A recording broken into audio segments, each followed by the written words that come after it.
கற்றது உலகளவாகவும் கல்லாதது கைமண்ணளவாகவும் இருக்கட்டும். எல்லாரும் எப்படி இருக்கீங்க? நல்லா இருக்கீங்களா? இன்னைக்கு நம்ம பேச போற டாபிக் வந்து ப்ரொவிஷனல் பேலன்ஸ் ஷீட். அதாவது பேங்க்ல நிறைய பேர் வந்து லோன் போகிறவங்க நிறைய பேர் வந்து இந்த வீடியோ நீங்க வந்து பார்த்துட்டு இருப்பீங்க. லைக் ஓடி, CC, over draft, cash credit, அப்புறம் வந்து டேர்ம் லோன், இந்த மாதிரிலாம் போகும்போது என்ன ஆகும் அப்படின்னு பார்த்தீங்கன்னா எல்லா டாக்குமெண்ட்ஸுமே வந்து பேங்க் சைட்டை வந்து கேட்பாங்க. மோஸ்ட்லி லோன் ரிலேட்டடாக இருக்கிற எல்லா documents like property related documents, அப்புறம் வந்து ஃபினான்ஷியல்ஸ், அப்புறம் வந்து இன்கம் ரிலேட்டட் டாக்குமெண்ட்ஸ், அப்புறம் பிஸ்னஸ் ரிலேட்டட் டாக்குமெண்ட்ஸ் சொல்லிட்டு வேரியஸ் கைண்ட்ஸ் ஆஃப் டாக்குமெண்ட்ஸ் வந்து போஸ்ட் லோன், ப்ரீ லோன் அப்படின்னு சொல்லிட்டு ரெண்டு இடத்துலையுமே உங்களுக்கு வந்து ப்ரீ சாங்ஷன், போஸ்ட் சாங்ஷன் அப்படின்னு சொல்லிட்டு சொல்லுவாங்க.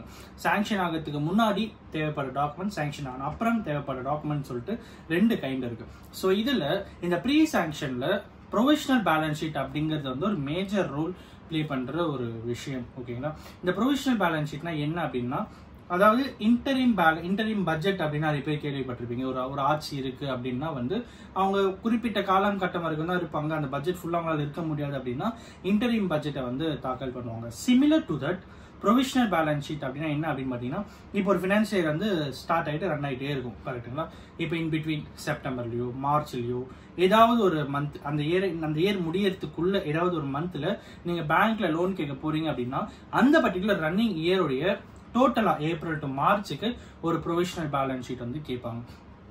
இந்த பர்டிகுலர் ப்ரொவிஷனல் பேலன்ஸ் ஷீட் வந்து நீங்க அந்த இயர் முடிஞ்ச அப்புறம் ஃபைல் பண்ற இன்கம் டாக்ஸ் ரிட்டர்ன்ல ப்ரிப்பேர் பண்ற பேலன்ஸ் ஷீட்டுக்கும் இதுக்கும் ஆல்மோஸ்ட் ஒரு 90 to 95% கண்டிப்பா மேட்ச் ஆகிட்டே இருக்கணும். மேஜரா ஒரு 5% ஒரு டீவியேஷன்ஸ் இருக்கிறதுக்கு பெரிய டிஸ்கிரிபன்சிஸ் எதுவுமே கிடையாது. பட் இந்த ப்ரொவிஷனல் பேலன்ஸ் ஷீட் ரெடி பண்ணும்போது என்னென்ன விஷயங்கள்லாம் முக்கியமா பார்க்க வேண்டியது அப்படின்னு பாத்தீங்கன்னா, மேஜரா டிராயிங் பவர் அப்படின்னுவாங்க. இந்த டிராயிங் பவர் எதுக்கு அப்படின்னு பாத்தீங்கன்னா, இப்போ நேத்து நான் வந்து ஒரு விஷயம் சொல்லியிருந்தேன். ஹோம் லோன் அப்படின்ட்டு எடுக்கும்போது இன்கம்ல வந்து 50% வந்து இஎம்ஐக்கு கால்குலேட் பண்ணுவாங்க அப்படின்னு சொல்லிட்டு. ஸோ அந்த வீடியோ நீங்க பார்க்கணும் அப்படின்னு கீழே இருக்க நம்ம சேனல் போய் பார்த்தீங்கன்னா உங்களுக்கு வந்து இருக்கும். How to get home loan அப்படின்ட்டு சர்ச் பண்ணீங்கன்னா அந்த வீடியோ கிடைக்கும். ஸோ இன்னைக்கு நான் அதே சிமிலர் டு தட் நேத்து வந்து ஒரு பர்சனலா ஒருத்தர் வந்து லோன் வாங்குறது எப்படி அப்படிங்கறத பார்த்தோம். இன்னைக்கு வந்து ஒரு பிசினஸை வச்சு லோன் வாங்க போகும்போது அந்த பர்டிகுலர் பிசினஸ் வந்து ரிட்டர்ன் நல்லாவே இருக்கா, ப்ராஃபிட் எப்படி இருக்கு அப்படிங்கிறது தான். முன்னாடி எப்படி பார்ப்பாங்க அப்படின்னு பாத்தீங்கன்னா, சேல்ஸ் எவ்வளவு இருக்கு, ப்ராஃபிட் எவ்வளவு இருக்கு, இதை மட்டும் தான் வச்சு கொடுப்பாங்க. ஸ்டாக் எவ்வளவு இருக்கு அப்படின்னு பார்ப்பாங்க. பட் இப்ப இருக்கிற விஷயம் எப்படி அப்படின்னு பாத்தீங்கன்னா, அப்படி எல்லாமே வந்து அப்டேட் ஆயிருக்குன்னு சொல்லலாம். டிராயிங் பவர் கால்குலேஷன் அப்படின்ட்டு ஒன்னு இருக்கு. அதாவது க்ளோசிங் ஸ்டாக்ல 50%, சன்ட்ரி டெட்டார்ல 75%, இது ரெண்டுமே நீங்க ஆட் பண்ணீங்கன்னா அதுல சன்ட்ரி கிரெடிட்டாரை லெஸ் பண்ணீங்கன்னா என்ன அமௌண்ட் வருதோ அதுதான் வந்து உங்களுடைய டிராயிங் பவர் அப்படின்னு சொல்லிட்டு சொல்லுவாங்க.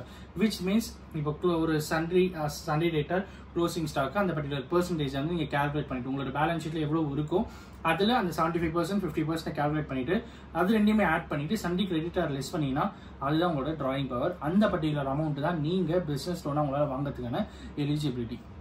இந்த டிராயிங் பவர் கால்குலேஷன் தான் ரொம்ப ரொம்ப முக்கியம். ஸோ நிறைய விஷயங்கள் என்ன ஆகுது அப்படின்னு பார்த்தீங்கன்னா, பேங்க் சைட்லையும் சரி, பேங்க் சைட்ல எதுக்குன்னு கேட்பாங்கன்னா, அவங்க வந்து ஒரு பர்டிகுலர் லோன் அவங்க வந்து சாங்ஷன் பண்றாங்க அப்படின்னும் போது ஒரு பர்டிகுலர் ஒரு 1 crore இல்லைன்னா வந்து ஒரு 50 lakh இல்லைன்னா ஒரு 25 lakh அந்த மாதிரி ஒரு லோன் சாங்ஷன் பண்றாங்க, ஓவர் டிராஃப்ட், கேஷ் கிரெடிட் அப்படின்னா அதுக்கான ஒரு டிராயிங் பவர் அப்படிங்கிற அந்த பர்டிகுலர் பேலன்ஸ் ஷீட்ல கண்டிப்பா மேட்ச் ஆகணும். அப்படி ஆகல அப்படின்னா வந்து அந்த பர்டிகுலர் டிராயிங் பவர் அச்சீவ் பண்ண முடியல அப்படின்னா அவங்களால அந்த சாங்ஷன் பண்ணவே முடியாது அப்படிங்கிறது தான் யதார்த்தமான உண்மை. ஸோ இதை பொறுத்த வரைக்கும் நீங்க லாஸ்ட் 1 yearல பர்ச்சேஸ் எவ்வளவு பண்ணிருக்கீங்க, சேல்ஸ் எவ்வளவு பண்ணிருக்கீங்க, ஓப்பனிங் ஸ்டாக் எவ்வளவு இருக்கு, இது மூணுத்தையுமே வச்சு ஒரு கால்குலேட் பண்ணீங்கன்னா க்ளோசிங் ஸ்டாக் அப்படிங்கிறது 95% உங்களால வந்து அரைவ் பண்ணிட முடியும். ஸோ அந்த பர்டிகுலர் க்ளோசிங் ஸ்டாக்கை மட்டும் தான் நீங்க கன்சிடர் பண்ண முடியும். Just because of to get a loan, ஒரு லோன் வாங்குறதுக்காக நான் க்ளோசிங் ஸ்டாக் வந்து ஹைக் பண்ணி காமிக்கிறது, சன்ட்ரி டெட்டார் ஹைக் பண்ணி காமிக்கிறது, கேபிட்டல் வந்து ஹைக் பண்ணி காமிக்கிறது, சன்ட்ரி கிரெடிட்டார் ஹைக் பண்றது, அப்புறம் வந்து அசெட்ஸை வந்து ஹைக் பண்றதுன்னு சொல்லிட்டு எந்த ஒரு விஷயமும் பண்றது வந்து it is highly not recommendable and it is illegal அப்படின்னு சொல்லலாம். ஸோ ஒரு பேலன்ஸ் ஷீட் நீங்க ப்ரிப்பேர் பண்றீங்கன்னா ப்ரொவிஷனல் பேலன்ஸ் ஷீட் அப்படிங்கிறதுக்கான காரணம் எதுக்கு அப்படின்னு பாத்தீங்கன்னா இந்த பர்டிகுலர் ரீசன்ஸ் தான். ஒரு டிராயிங் பவரை அச்சீவ் பண்றதுக்கு தான், ஒரு டிராயிங் பவரை கால்குலேட் பண்றதுக்கு தான் இந்த ப்ரொவிஷனல் பேலன்ஸ் ஷீட் அப்படிங்கிறது வந்து தேவைப்படுது. ஸோ அதனாலதான் பேங்க்ல உங்ககிட்ட வந்து ப்ரொவிஷனல் பேலன்ஸ் ஷீட் வந்து உங்ககிட்ட வந்து கேட்பாங்க.